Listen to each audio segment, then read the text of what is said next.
This year, 2021, marks the 50th anniversary of the founding of the Canadian Corporation for Studies in Religion, CCSR, and the Journal of the Corporation, Studies in Religion. The Canadian Society of Biblical Studies has been a member of the corporation from the beginning. Given this milestone anniversary of 50 years, I've taken the opportunity to reflect in my presidential address on the state of biblical studies in Canada with a look to the future.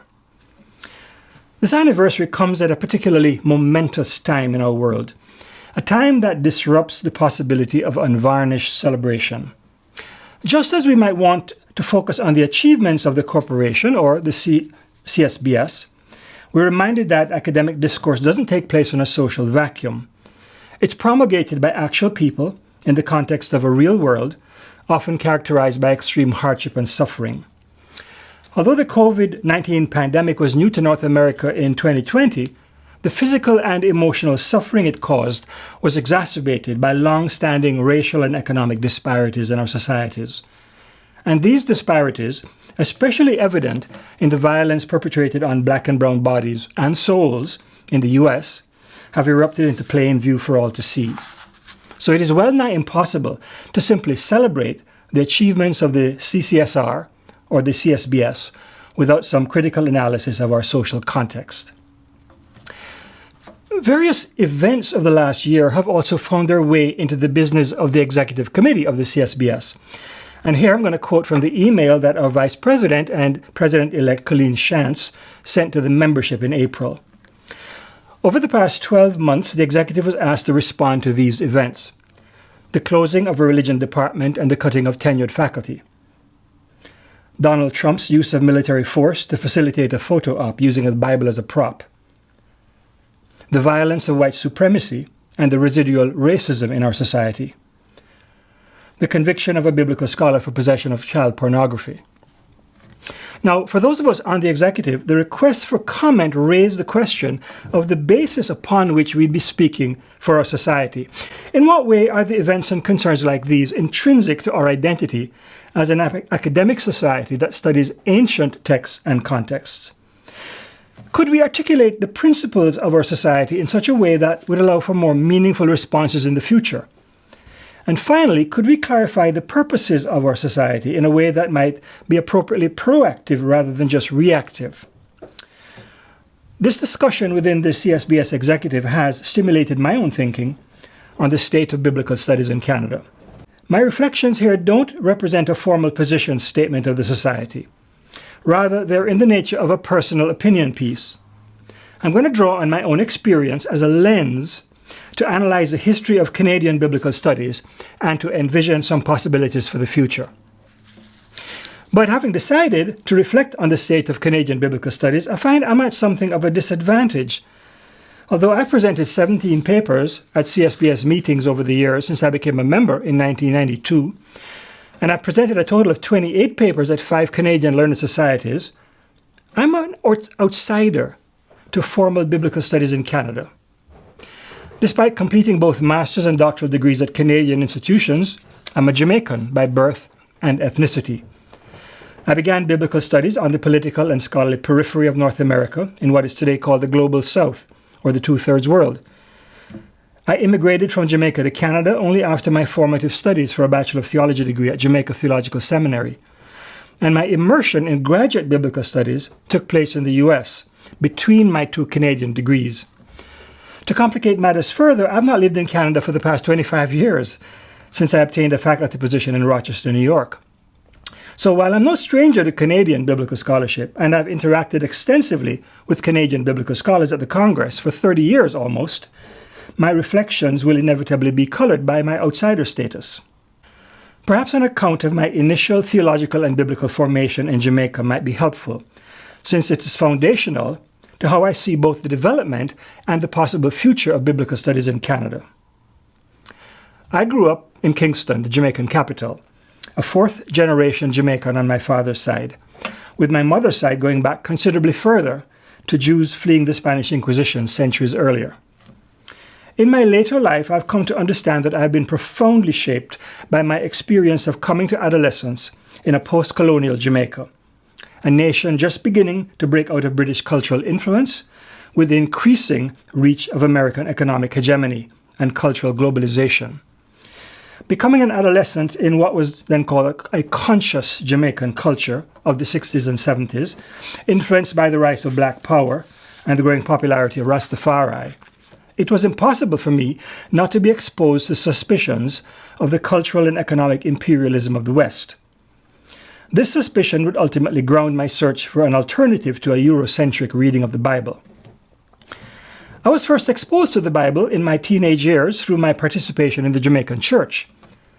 My interest in the Bible led me to enroll in a program of undergraduate theological studies, where I was immediately confronted in my very first semester with the problem of contextualization. How did the work of theologians and biblical scholars from North Atlantic countries relate to the post-colonial conditions of Caribbean life? Although Jamaica Theological Seminary, JTS as we called it, was relatively conservative theologically, especially when compared to our sister institution, the United Theological College of the West Indies, my fellow JTS students and I avidly read Gustavo Gutierrez's A Theology of Liberation when it was published in English. And we interacted with chapel speakers who addressed the relationship of theology to racism, colonialism, and capitalism. We didn't shy away in our courses from questions of political theology, hermeneutics, the intersection of faith and philosophy, or historical critical matters. We couldn't afford to. Living in a post-colonial situation on the margins of the American empire forces one to become critically informed and engaged. Despite the differences between my evangelical seminary and the mainline theological college of the university, there was, and still is, no Caribbean tradition of a discipline called biblical studies, which is separate from praxis or an intentional reflection on the contemporary context. So I learned early to bring my concerns from my context to the biblical text and to engage the text for its relevance to my context. The first context I had to address was the otherworldly pietistic faith I learned in the Jamaican church. This faith downplayed the importance of earthly life vis-a-vis heaven and spiritual realities, and excluded in principle the so-called secular realm from impact by the gospel. This otherworldly theology, which also denigrated the body in contrast to the soul or the interior life, was aided and abetted by a spirituality of passivity and subservience, which was evident in some sectors of the Jamaican church, both towards God and religious authority, and often towards any authority. This subservience could be understood as the religious correlate to the slave mentality absorbed by so many Jamaicans of African heritage. Two of my colleagues at Jamaica Theological Seminary, Garnet Roper and Erica Campbell, have analyzed the impact of slavery on the low self-esteem and identity problems that continue to plague Jamaican societies today, and they wrote these in a volume on Caribbean theology that I co-edited with Roper. I myself, as a Caucasian, not white, Jamaican, in a largely black nation and church, struggled with both my own cultural and religious identity and with this inherited otherworldliness throughout my adolescence and young adulthood. So let me clarify what I mean by my racial and ethnic identity here. The term Caucasian might refer to my phenotypical features, but I don't identify as white, which is a cultural ethnic construct with a particular meaning rooted in European colonialism, as Willie Jennings has persuasively argued.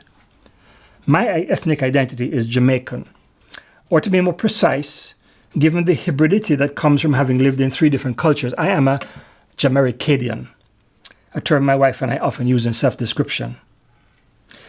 Given the otherworldly faith I experienced in the Jamaican church, combined with a stance of passivity and subservience to the status quo, it's no wonder that the imperative of contextualization led me as an undergraduate student to explore the power of creation theology, both as an affirmation of the body and as a critique of the current social order.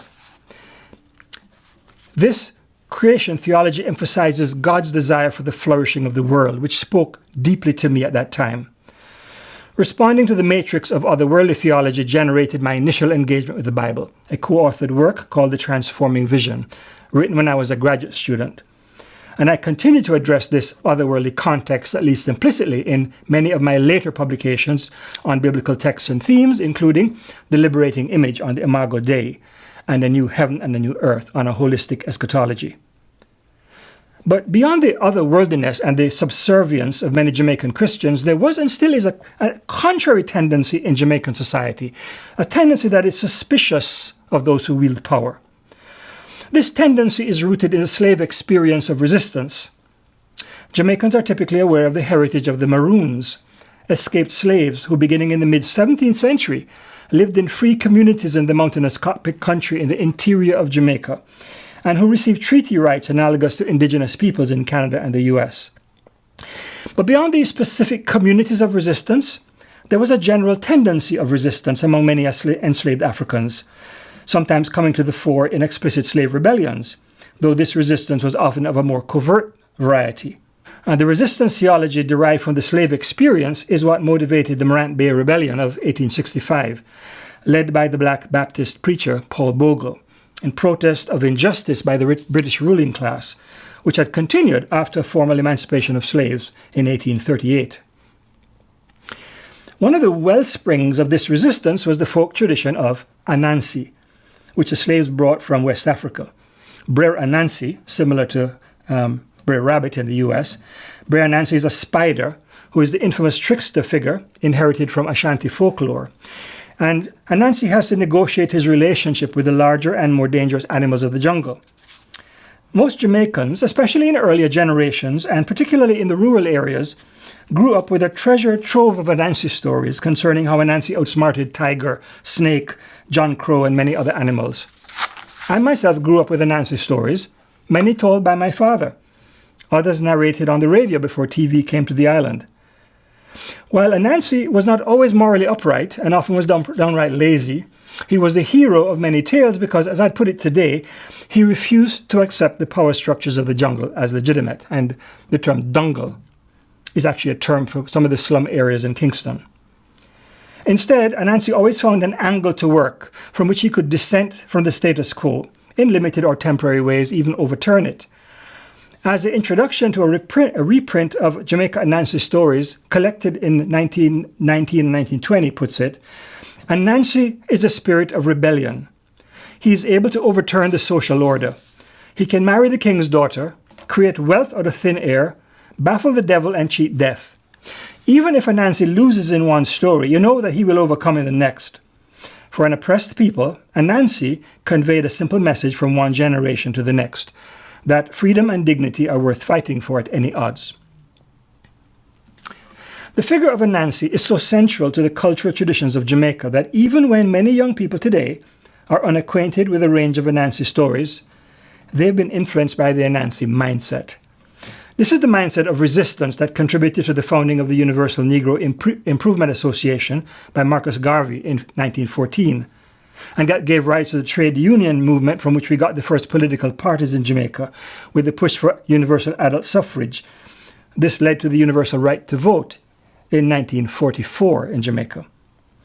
It was a combination of this stance of resistance linked with the Bible and an affirmation of Africa that epitomized the Rastafari movement.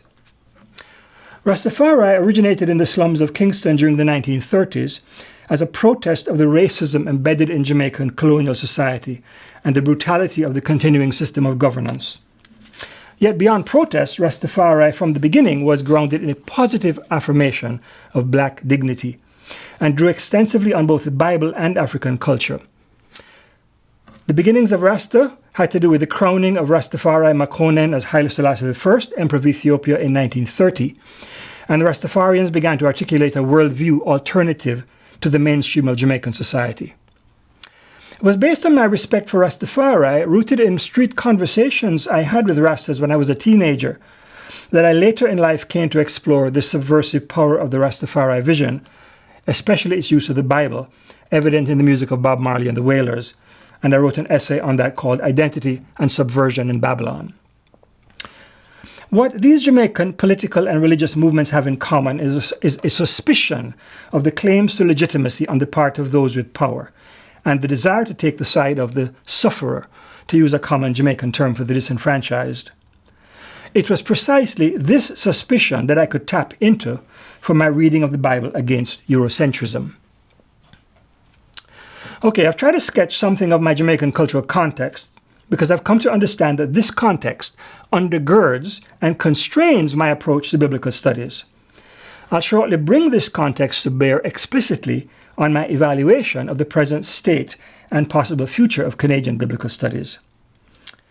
But first, a look back is necessary. We need to see how we got to where we are. And here I want to thank three past presidents of CSBS, Willie Brown, Wayne McCready, and Peter Richardson, who pointed me to the historical sources I was able to consult. The first historical source that's important is John McPherson's 1962 CSBS presidential address, entitled simply A History of the Canadian Society of Biblical Studies. This informative survey of the history of the Society from its founding in 1933 to McPherson's presentation in 1962 was then printed in mimeographed form in a volume a few years later with other essays and marked Canada's centennial in 1967. It can now be found with a 2017 introduction by Peter Richardson on the CSBS website. But beyond McPherson's account, which focuses especially on the CSBS as a society, we have Charles Anderson's more broadly envisioned 1969 book, Guide to Religious Studies in Canada, published by the precursor of CCSR, the Corporation for the Publication of Academic Studies in Religion in Canada. I can see why they shortened the acronym. Before Anderson's volume was revised and expanded in 1972, the CSSR, in conjunction with the Social Sciences and Humanities Research Council of Canada, known fondly as SSHRC, commissioned a series of volumes to provide snapshots of the state of religious studies in Canada, region by region, published between 1983 and 2001. But two of the most illuminating volumes interpreting the history of Canadian biblical studies are the books by John Moyer in 1982 and Aaron Hughes in 2020. Moyer's 1982 account is entitled A History of Biblical Studies in Canada, A Sense of Proportion. Specifically commissioned by the CSBS, this volume helpfully places the development of the society in the broad context of how biblical studies was developing in Canada from the 1880s on. While it's not as specifically disciplinary as Moyer's volume, Hughes' volume, From Seminary to University, An Institutional History of the Study of Religion in Canada, admirably addresses biblical studies in the context of the development of theology and religious studies in the Canadian context. Now, to a great extent, the volumes by Moyer and Hughes corroborate each other. They both recount the beginnings of biblical studies in Canada as an aspect of the theological study of the Bible in seminaries and theological colleges, usually associated with specific Christian denominations. And these were founded primarily for the training of clergy, but also to propagate the Christian religion and Christian values in the new colony. This confessionally oriented approach to the Bible came into some tension with the academic study of the Bible, conceived as a historical critical discipline. This began in Europe in the 19th century. And this historical study focused on the ancient languages and contexts relevant to understanding the Bible. Interestingly enough, in Canada, the focus at the beginning was on Hebrew, the ancient Near East and the Old Testament. The term Hebrew Bible was not being used at the time. Little research was going on Koine Greek, the Mediterranean social context, the New Testament, Greco-Roman literature. That all came later.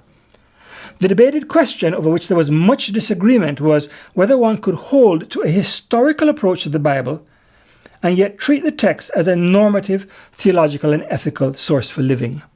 There was also a shift from denominationally oriented theological colleges and seminaries to ecumenical consortia of such colleges in various parts of the country, including British Columbia and Atlantic Canada. But the 1853 founding of University College as part of the newly established University of Toronto was particularly important. Precisely because University College was intentionally unaffiliated with any specific Christian denomination, its early detractors called it a godless institution, even though the biblical and theological courses being offered were generally from a Christian orientation.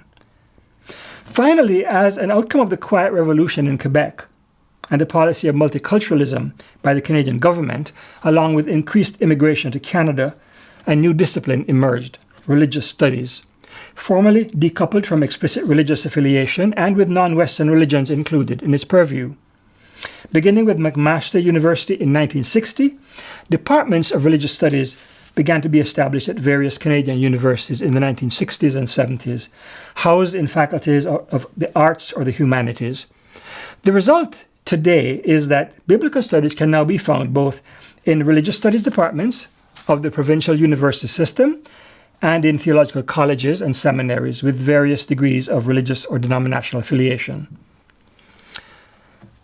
There's a great deal of overlap between the historical accounts of Moore and Hughes, but they diverge significantly in one particular way, in the angle of vision through which they view this history. Moore's perspective is more muted and restrained.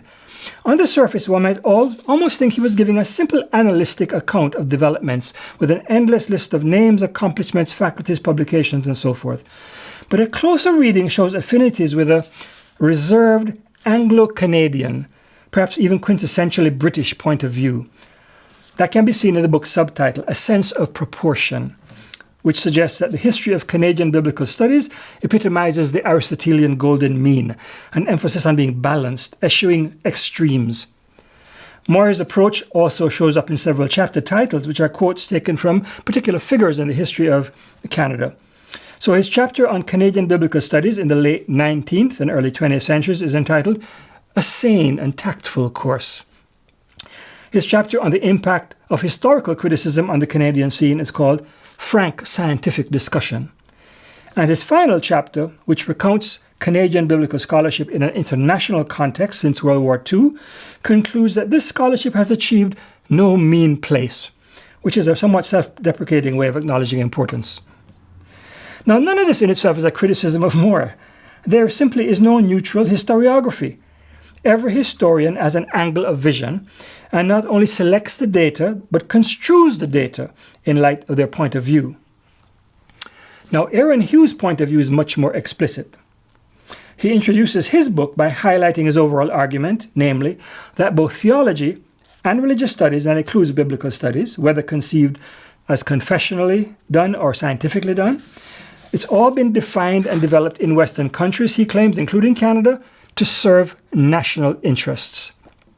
So the study of religion in all its modern forms is grounded, says Hughes, in the cultural and political values of the nation state. Hughes' perspective might shed light on the fact that a printed edition of John Macpherson's presidential address was produced for Canada's 1967 centennial celebration. And Peter Richardson's 2017 introduction was written for Canada's sesquicentennial anniversary. Hughes' explicit approach to his study is commendable because it recognizes that we all stand somewhere, located in and shaped by our existential contexts and the communities of discourse that we participate in. There simply is no view from nowhere. We have no access to any God's eye view or God's eye perspective of anything, including the object of our study, whether that study is religion or the Bible or the history of biblical studies. The very stance of objectivity is a subjectively chosen stance, distant from what is normal in everyday life. And this stance attempts to hold in abeyance the assumptions and commitments of the interpreter with the idea that we can somehow attain to truth uncolored by our context. But this modern Eurocentric ideal is an illusion.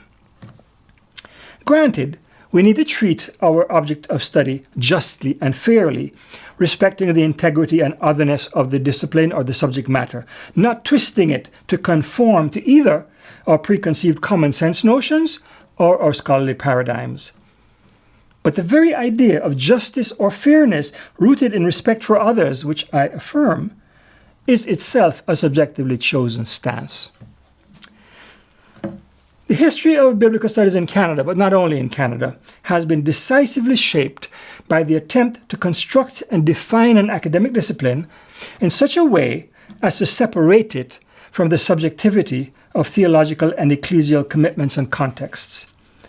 Yet, as Hughes' study shows, even if those particular commitments and contexts could be held in abeyance, there will inevitably be other contexts and interests that constrain the discipline. Whether intentional or not, the historical accounts of both Hughes and Moore reveal that the development of Canadian biblical studies was motivated by the Eurocentric problematics of the bifurcation between scholarship as objective or neutral and lived contexts as subjective or partisan. This bifurcation holds not just for those formulating or developing the discipline of biblical studies in the time of the past, the 19th century, the 20th century in Canada. It holds today for many who participate in the discourses of biblical studies in the 21st century. And I say discourses, plural, intentionally, because any notion that there is one singular hegemonic discourse of biblical studies is an illusion. And the hope for such a discourse is a thinly veiled aspiration to recapture the monologic claims of Eurocentrism in academia. Now, this of course shouldn't need to be said in our contemporary setting, since more and more scholars of religion, including biblical scholars, are becoming aware of the role of subjectivity and context in academic discourse. In fact, as somebody who has participated for 3 decades now in the CSBS and the SBL, the Society of Biblical Literature in the USA, I have come to discern a sea change among many biblical scholars in recognizing the essentially contextual nature of all interpretation. This recognition has especially been articulated by those from minoritized or marginalized cultures, ethnicities, genders, evident in monographs and collections of essays on contextual biblical interpretation.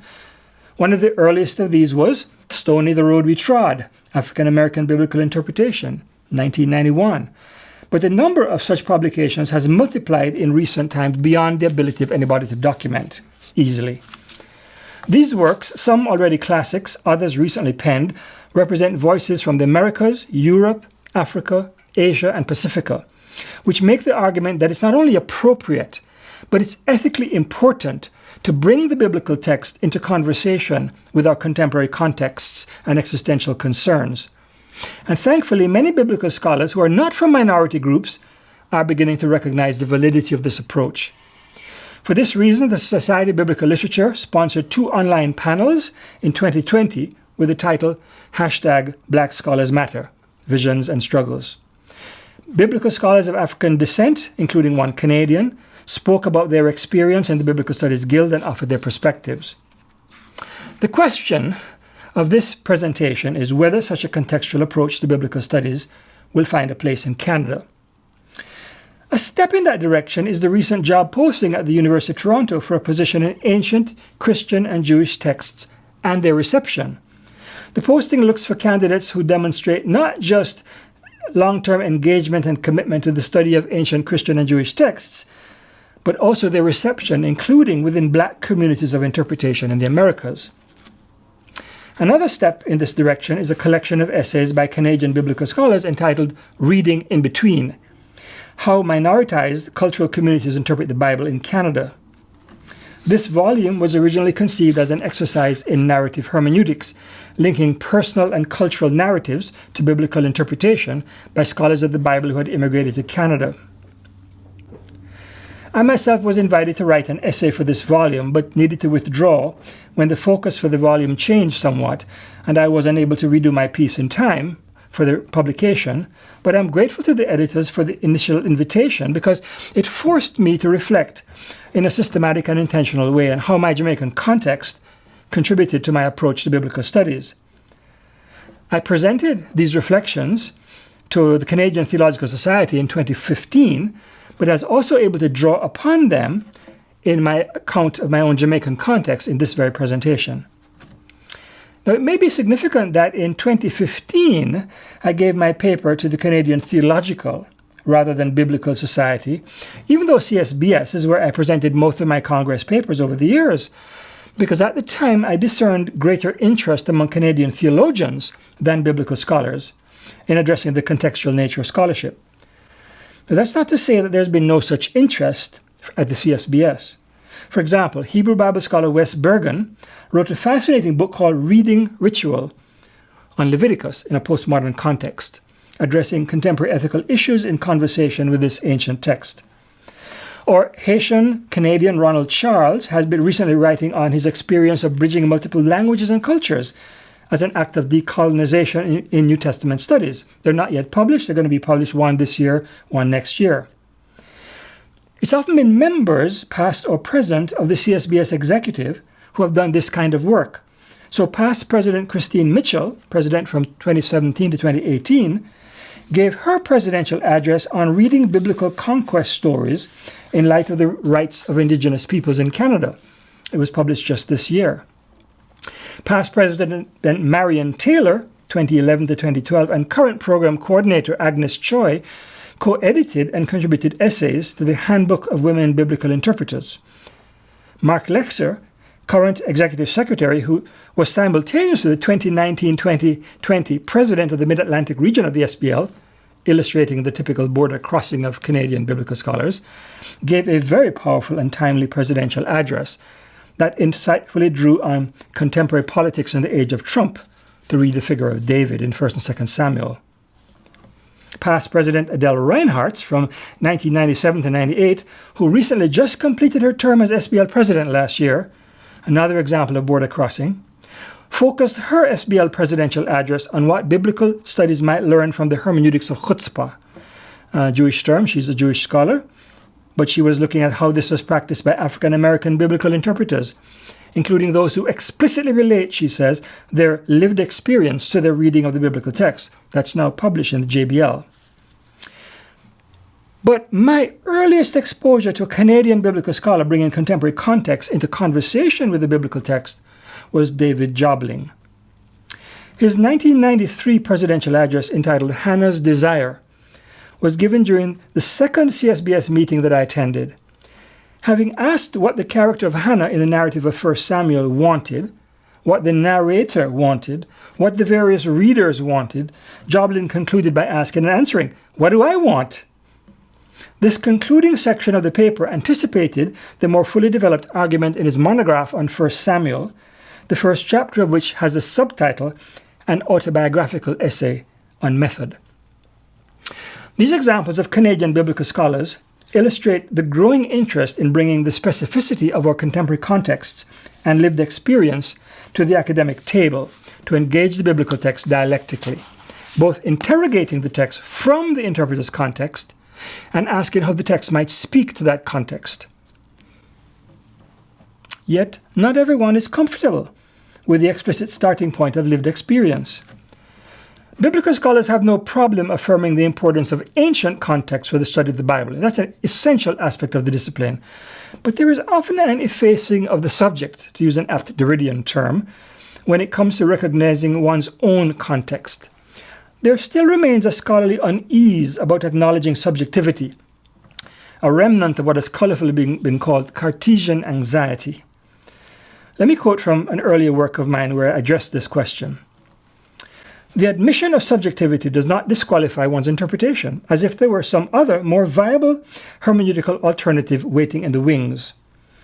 To treat subjectivity per se with suspicion would betray what Richard Bernstein calls Cartesian anxiety, the residual, perhaps unacknowledged nostalgia for the sort of objective certainty Descartes aspired to achieve in the Meditations.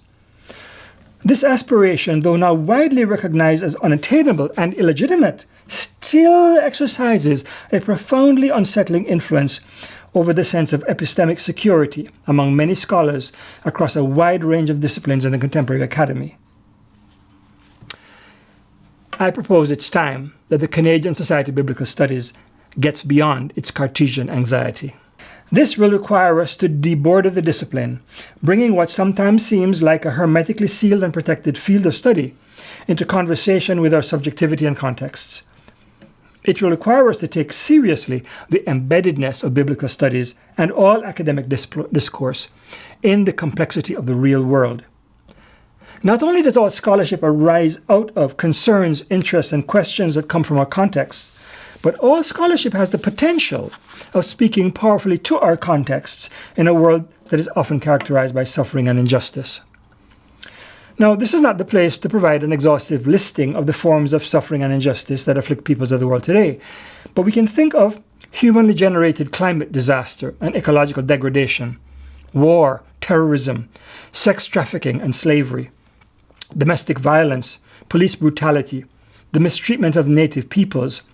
And underlying much of this suffering are the ideologies of racism, sexism, rapacious capitalism, and various forms of nationalism and identity politics.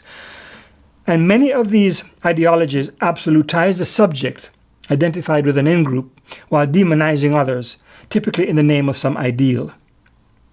None of these realities are extraneous to the lives of biblical scholars or scholars of any discipline if they are open to the pain of the world in which they live. So earlier, I characterized my outsider status vis-a-vis the Canadian academic scene as a disadvantage, but maybe it's going to be an advantage in disguise, in that it enables me to envision a future for Canadian biblical studies beyond a Eurocentric model. Based on my theological formation in the Caribbean context, which grounded my later graduate studies, I do not find it possible to practice biblical studies or any scholarly activity independent of or unaffected by contextual, existential, even ethical matters. This does not mean that biblical scholars or any scholars need always to make explicit their contextual interests or conceptual paradigms. My own predilection is just to get down to the actual work of interpretation with a robust discussion among those of different starting points, while noting my own context only when necessary for clarification. In contrast to a Eurocentric privileging of a supposedly neutral and objective approach, the diversity of perspectives and contexts brought to the same subject matter is not an impediment, but can positively enhance and enrich the discussion of any topic if there is genuine openness to alternative positions. In many ways, David Jobling, to whom this presidential address is dedicated, has been a model for my practice of biblical studies. Beginning with my very first CSBS paper presentation in 1992, and continuing for the next number of years, Jobling was my foremost interlocutor, interacting with my papers and raising critical questions, sometimes the only one in the audience to raise questions and give me feedback, while also giving me encouragement, the encouragement a young scholar needed at a time when imposter syndrome was at its strongest. Indeed, Jobling spent an entire evening with me for supper and informal conversation at the start of the 1994 Learneds in Calgary, a gift I will never forget. This suggests that there might be a need for the mentoring of new graduates and junior scholars by those more established in the field, both for simple encouragement but also for guidance in navigating biblical studies today. Perhaps CSBS might develop a method of linking up interested biblical scholars for that purpose. Although he was never a formal mentor, David Jobling embodied for me the sort of biblical scholarship that I aspire towards. His interdisciplinary breadth has been exemplary. He's interacted with literary theory, theology, philosophy, including structuralist and post-structuralist approaches, ideological criticism, global readings of the Bible. Such interdisciplinary openness is reflected in the essays and tributes in the Jobling Festschrift entitled Voyages in Uncharted Waters. In an article in Seminary on the Bible and literary criticism, Jobling acknowledged how rare this interdisciplinary approach was. And I quote, "There is still some professional reluctance to let such breadth of reading define the discipline of biblical studies. But Seminary exists to force such a redefinition, and that is why I am its general editor." He continued by noting the failure of biblical studies to engage seriously, at least until recently, with anything outside which threatens to transgress its disciplinary boundaries. And then he adds, this has been particularly true of biblical studies in Canada. That was 2002. Evidence that the situation may be changing is that Colleen Shantz, the next CSBS president, has explored the intersection of Paul's ecstatic experience with contemporary neurobiology. Shantz recently informed me that the last 3 dissertations she directed at the Toronto School of Theology were all interdisciplinary. This reflects the fact that TST, with an annual cohort of 25 to 30 PhD students, has revised its doctoral program to encourage interdisciplinary crossover. And Shantz also noted that she co-directed 2 interdisciplinary dissertations at the U of T Religion Department. But the problem, Shantz points out, is that new scholars trained in this way of thinking will be applying for jobs that are still defined in the traditional specialized way. So while faculty and students are becoming more interdisciplinary, many institutions haven't figured out a way of structuring faculty positions this way. But beyond interdisciplinarity, David Jobling embodied a vision of what Antonio Gramsci called the organic intellectual. Although this term is more well known in North America through the writings of Cornel West, who applied it to Martin Luther King Jr., Gramsci originally used it to describe those who are members of a subaltern group suffering injustice, and who engage in the intellectual enterprise for the sake of and in relationship with this group. I understand that not all Canadian practitioners of biblical studies are part of a subaltern community. But as Jamaican theologian Garnet Roper explains, this is not strictly required. What is required is that scholars care about those who are suffering and listen to their questions. In his proposal for the future of Caribbean theology, which has relevance mutatis mutandis for Canadian biblical studies, Roper noted that Caribbean theology envisions two radical changes from the Western European theological tradition, namely, a shift in the questions being asked and a shift in those asking the questions. Let's start with the latter point.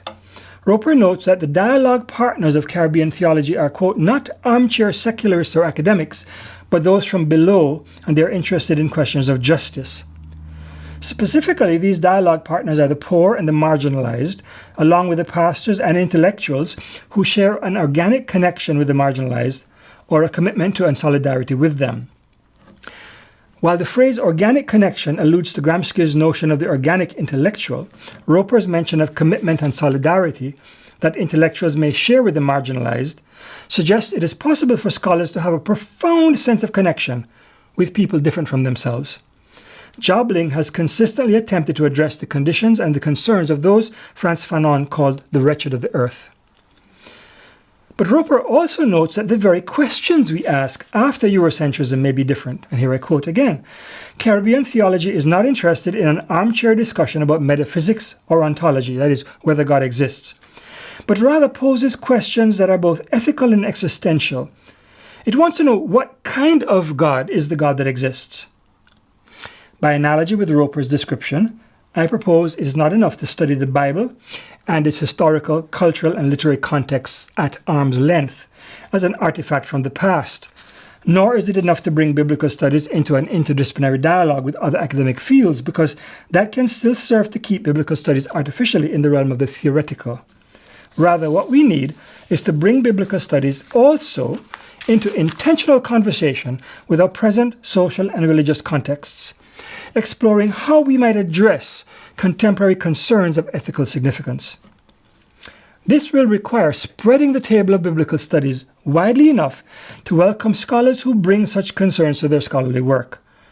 It will mean hosting a conversation among those of differing starting points and positions without intellectual snobbery. Jobling himself has embodied this sort of hospitality towards scholars with whom he disagreed, even profoundly. And it is precisely this sort of posture that I envision for a future of biblical studies in Canada after Eurocentrism. Now, it's significant that while some biblical scholars are becoming more and more open to ideological critical readings of the Bible, this openness has not always directed toward readings that are grounded in a stance of trust. Yet among the positions that some scholars bring to the field are those from their ecclesial commitments and theological perspectives. And these may include taking the Bible as a positive resource for faith. So I was struck by Aaron Hughes' avowed intent to be even-handed in his historical account from seminary to university. And he says, I treat theological and academic approaches to religion equally. And while I certainly favor the inclusivity and historicity of the latter, the academic, I have no intention of denigrating the former, the theological. Now, Hughes is more self-aware than most scholars. Yet the very language of theological and academic approaches suggests that the theological is somehow distinct from the academic, which continues to perpetuate the implicit bias of a Eurocentric mindset. I am profoundly glad that as an ecclesially grounded scholar who cares about the theological and ethical relevance of the Bible, I have experienced only welcome and engaged, respectful discussion from David Jobling. Jobling has been one of the most incisive proponents of an ideological critical reading of the Bible in Canada, often reading against the grain of the text, articulating a critique of patriarchy or ethnocentricity in Scripture. Yet, Jobling has admitted that, quote, the powerless and those who write out of experience shared with them are not prepared to give up the power of the Bible. They need to draw on the Bible's power in empowering ways, unquote. Jobling notes that it's those like himself, socially invested with power, who incline to assert our power over the Bible through a very skeptical critique. While continuing to think that such a critique of the Bible is utterly necessary, he admits, I've begun to worry that as I help my students take power over a Bible which has disempowered and oppressed them, I am denying them access to power through the Bible, of which they are so much in need. Similar thoughts have been expressed by Christine Mitchell on the inadequacy of a hermeneutics of suspicion, which simply exposes or critiques problematic aspects of the Bible. Mitchell suggests we need to go beyond a suspicious reading of the Bible to what she calls a reparative reading, which may engender the sort of personal and communal formation that enables us to resist injustice in the context of the present world. Although the occasion for this article was the 50th anniversary of the CCSR, the particular thrust and focus of my presentation was prompted by recent conversations within the CSBS exec as we responded to contemporary ethical concerns that were brought to our attention. The conversations we had were only preliminary. Rather than attempt to formulate proposals about how we might address these and related concerns, the executive decided the best course would be to engage the full membership of the society in an open-ended discussion over the next 2 years, with a view possibly to clarifying our raison d'etre as an academic society. This open-ended discussion would give all interested members a voice in contributing to the future of the society and might at some point lead to a formal statement of purpose. Whether or not such a formal statement is the outcome of future discussions, I suggest that biblical studies cannot continue with business as usual, ignoring the wider world and the pressing ethical concerns of our times. Any biblical scholar who engages in serious self-reflection will realize that their own scholarly work derives from and is motivated by various assumptions, questions, and agendas that shape their interest in the subject. This realization is not just a matter of simple epistemic honesty, requiring a forthright admission of the contextual nature of all study of the Bible. It is, moreover, an ethical issue, requiring us to take seriously both the needs of our social and ecclesial contexts and the voices and contributions of those scholars who articulate such needs as an intrinsic aspect of their scholarly work. It is my hope that Canadian biblical studies will be able to move beyond the Eurocentric bias of the past and begin to bridge the gap between the traditional study of the Bible in its ancient contexts and the pressing needs of the contemporary world. Thank you.